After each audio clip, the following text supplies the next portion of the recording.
This was very uncharacteristic of me. To leave in temper, to break off abruptly and depart, I had never done that sort of thing when I was a mortal man. But as I've said, I was on the edge of madness, the first madness many of us suffer, especially those who have been brought into this by force. I went back to my little house near the great library of Alexandria, and I lay down on my bed as if I could really let myself fall asleep there and escape from this thing. Idiot nonsense, I murmured to myself. But the more I thought about the story, the more it made sense. It made sense that something was in my blood, impelling me to drink more blood. It made sense that it heightened all sensations, that it kept my body a mere imitation now of a human body, functioning when it should have come to a stop.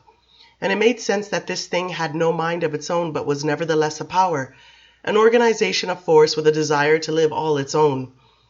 And then it even made sense that we could all be connected to the mother and the father, because this thing was spiritual and had no bodily limits except the limits of the individual bodies in which it had gained control.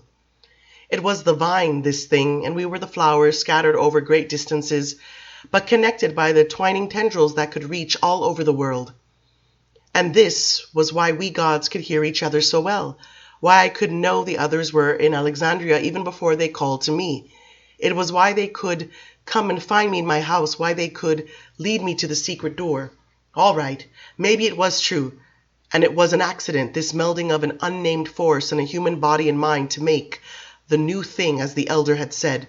But still, I didn't like it. I revolted against all of it because if I was anything, I was an individual, a particular being, with a strong sense of my own rights and prerogatives.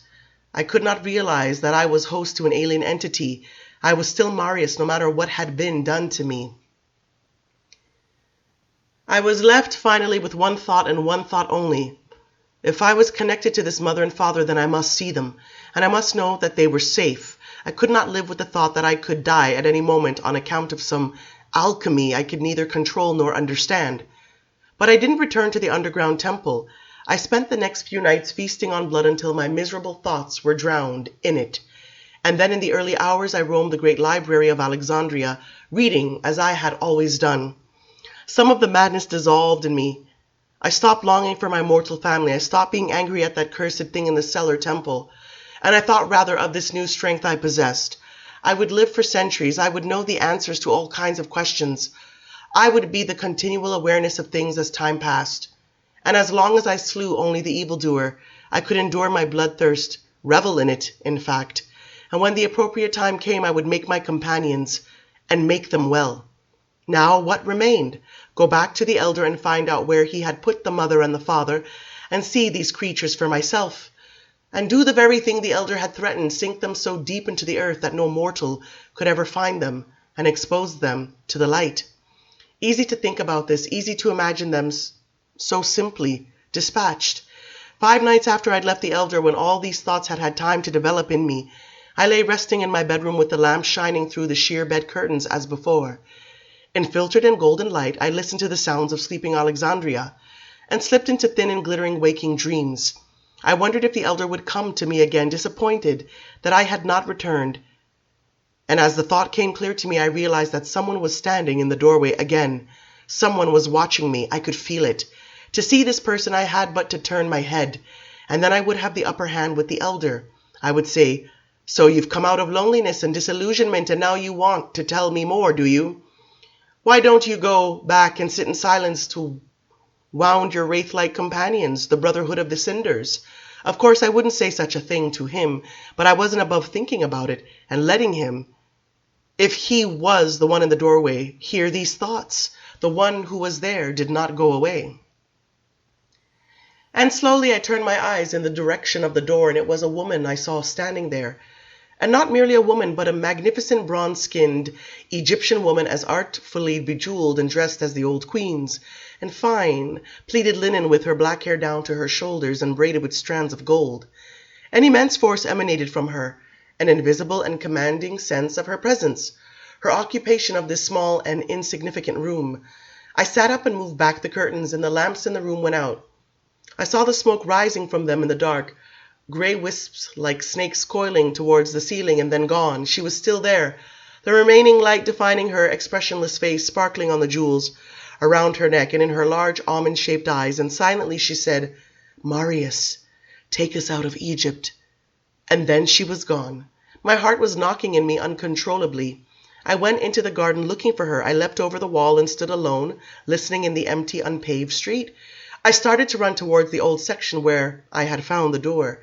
I meant to get into the underground temple and find the elder and tell him that he must take me to her. I had seen her. She had moved. She had spoken. She had come to me. I was delirious, but when I reached the door I knew that I didn't have to go down. I knew that if I went out of the city into the sands, I could find her. She was already leading me to where she was. In the hour that followed, I was to remember the strength and the speed I'd known in the forests of Gaul, and had not used since.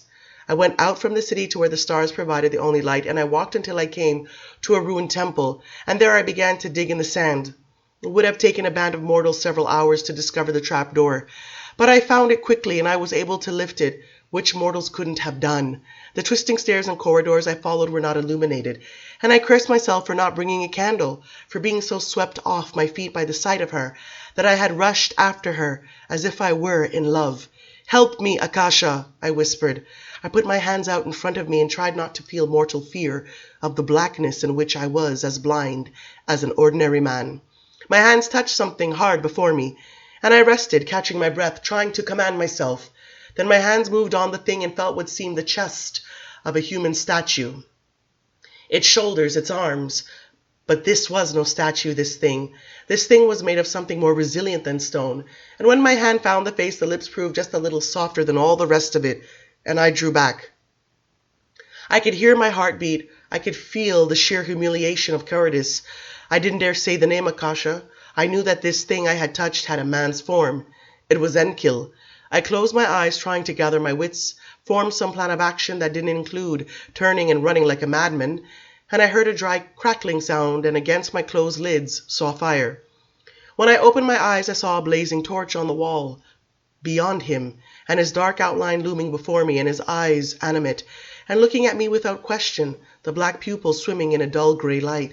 He was otherwise lifeless, hands limp at his sides. He was ornamented as she had been, and he wore the glorified dress of the pharaoh, and his hair, too, was plaited with gold. His skin was bronze all over, as hers had been, enhanced, as the elder had said. And he was the incarnation of menace in his stillness as he stood staring at me. In the barren chamber behind him, she sat on a stone shelf with her head at an angle, her arms dangling as if she were a lifeless body flung there. Her linen was smeared with sand, her sandaled feet caked with it, and her eyes were vacant and staring, perfect attitude of death. And he, like a stone sentinel in a royal tomb, blocked my path. I could hear no more from either of them than you heard from them when I took you down to the chamber here on the island, and I thought I might expire on the spot from fear. Yet there was the sand on her feet and on her linen. She'd come to me, she had, but someone had come into the corridor behind me. Someone was shuffling along the passage, and when I turned I saw one of the burnt ones, a mere skeleton this one, with black gums showing, and the fangs cutting into the shiny black raisin skin of his lower lip. I swallowed a gasp at the sight of him, his bony limbs, feet splayed, arms jiggling with every step. He was plowing towards us, but he did not seem to see me. He put his hands up and shoved at Enkil. "No, no, back into the chamber," he whispered in a low, crackling voice. "No, no," and each syllable seemed to take all he had. His withered arm shoved at the figure he couldn't budge it. "Help me," he said to me. "They have moved." "Why did they move?" "Make them go back. The further they move, the harder it is to get them back." I stared at Enkil, and I felt the horror that you felt to see this statue with life in it, seemingly unable or unwilling to move. And as I watched, the spectacle grew even more horrible, because the blackened wraith was now screaming and scratching at Enkil, unable to do anything with him. And the sight of this thing that should have been dead wearing itself out like this, and this other thing that looked so perfectly godlike and magnificent just standing there, was more than I could bear. "Help me," the thing said. "Get him back into the chamber. Get them back where they must remain." How could I do this? How could I lay hands on this being? How could I presume to push him where he did not wish to go? "They will be all right if you help me," the thing said. "They will be together and they will be at peace. Push on him. Do it. Push! Oh, look at her. What's happened to her? Look!" "All right, damn it," I whispered, and overcome with shame I tried. I laid my hands again on Enkil and I pushed at him, but it was impossible. My strength meant nothing here, and the burnt one became all the more irritating with his useless ranting and shoving. But then he gasped and cackled and threw his skeletal arms up in the air and backed up. "What's the matter with you?" I said, trying not to scream and run, but I saw soon enough. Akasha had appeared behind Enkel. She was standing directly behind him and looking at me over his shoulder, and I saw her fingertips come round his muscular arms. Her eyes were as empty in their glazed beauty as they had been before, but she was making him move. And now came the spectacle of these two things walking of their own volition, he backing up slowly, feet barely leaving the ground, and she shielded by him, so that I saw only her hands and the top of her head and her eyes. I blinked, trying to clear my head. They were sitting on the shelf again together, and they had lapsed into the same posture in which you saw them downstairs on this island tonight. The burnt creature was near to collapse. He had gone down on his knees, and he didn't have to explain to me why. He had found them many a time in different positions, but he had never witnessed their movement, and he had never seen her as she had been before. I was bursting with the knowledge of why she had been as she was before. She had come to me, but there was a point at which my pride and exhilaration gave way to what it should have been, overwhelming awe and finally grief. I started to cry. I started to cry uncontrollably, as I had not cried since I had been with the old god in the grove, and my death had occurred, and this curse, this great luminous and powerful curse, had descended on me. I cried as you cried when you first saw them. I cried for their stillness and their isolation, and this horrible little place in which they stared forward at nothing or sat in darkness, while Egypt died above. The goddess, the mother, the thing, whatever she was, the mindless and silent or helpless progenitor, was looking at me. Surely it wasn't an illusion. Her great glossy eyes with their black fringe of lashes were fixed upon me, and there came her voice again. But it had nothing of its old power. It was merely the thought, quite beyond language, inside my head. "Take us out of Egypt, Marius. The elder means to destroy us. Guard us, Marius, or we perish here." "Do they want blood?" the burnt one cried. "Did they move because they would have sacrifice?"